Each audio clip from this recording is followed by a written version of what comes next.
Csak most kibontjuk a HP mikroszerver, nem tudom milyen szériás BizBoss-t, amit nagyon jó lesz nekünk. Fuck this shit. Jó, barbár megoldásokat lehet anyagolni kéne a videóból.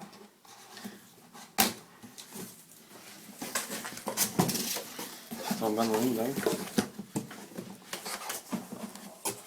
Van egy amcsi szabványos tápkába, van benne ugye egy európai. Nem tudom mennyi látszik belőle.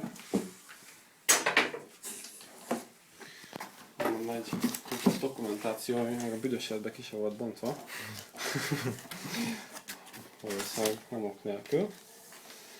Ez a nagyon fontos BIOS Upgrade Notification BizBoss.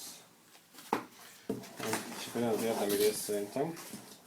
Egy fantasztikusan becsomagolt. Igen. Ez a legfontosabb rész egyébként, ezt vedd fel. Jó. Itt a machine.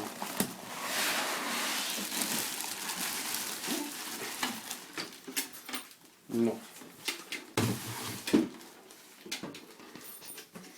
Igazából szerintem ki is nyitom, ha ki tudom. Ez folyam egyébként? Oldalt. Oldalt? Ja. Melyik oldalt? Hát, valahol itt. Valahol itt. Valahol itt. Valahol itt.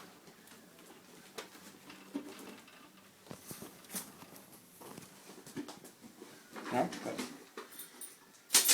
Nem kell kinyitni, nem? Az elől. Aha. Ja, elől a vinyókat kell piszkálni, úgyhogy most leoktrojálunk innen egy kulcsot, hogy ne kell levágni ezt a zenetet onnan.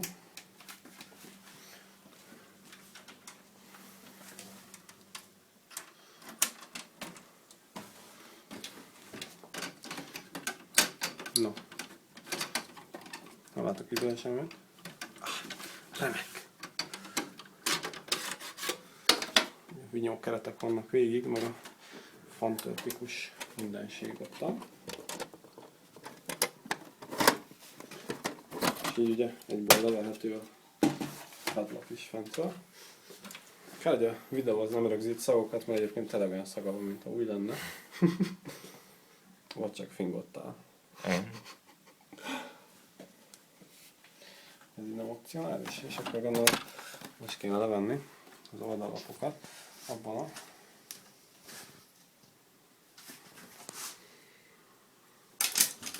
le kell olvasni a guide-ját egyébként.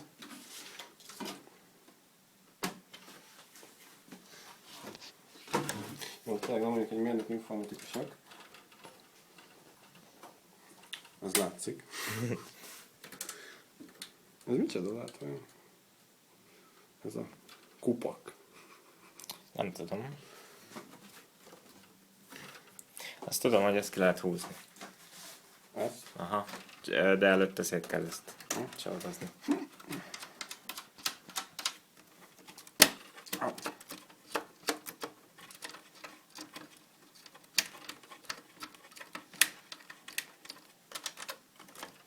No. Meg itt ezt távolítsd el valahogy. Igen, a srácai.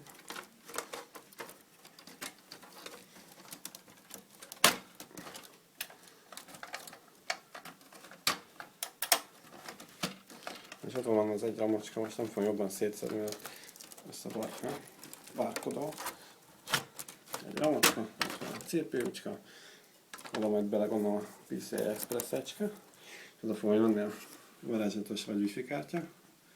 De mondjuk, ha minden igaz, és minden igaz, ugye ezt visszanyomkodom, akkor látszik hátul, hogy milyen portoskák vannak rajta. Okay. Természetesen van rajta eSATA port,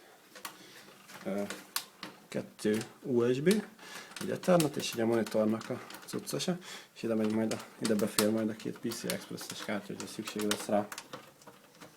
No. És szerintem ennyi volt, ami elmondható volt erről a fantasztikus masináról, meg természetesen az, hogy nem tudtuk szétszedni. Se baj.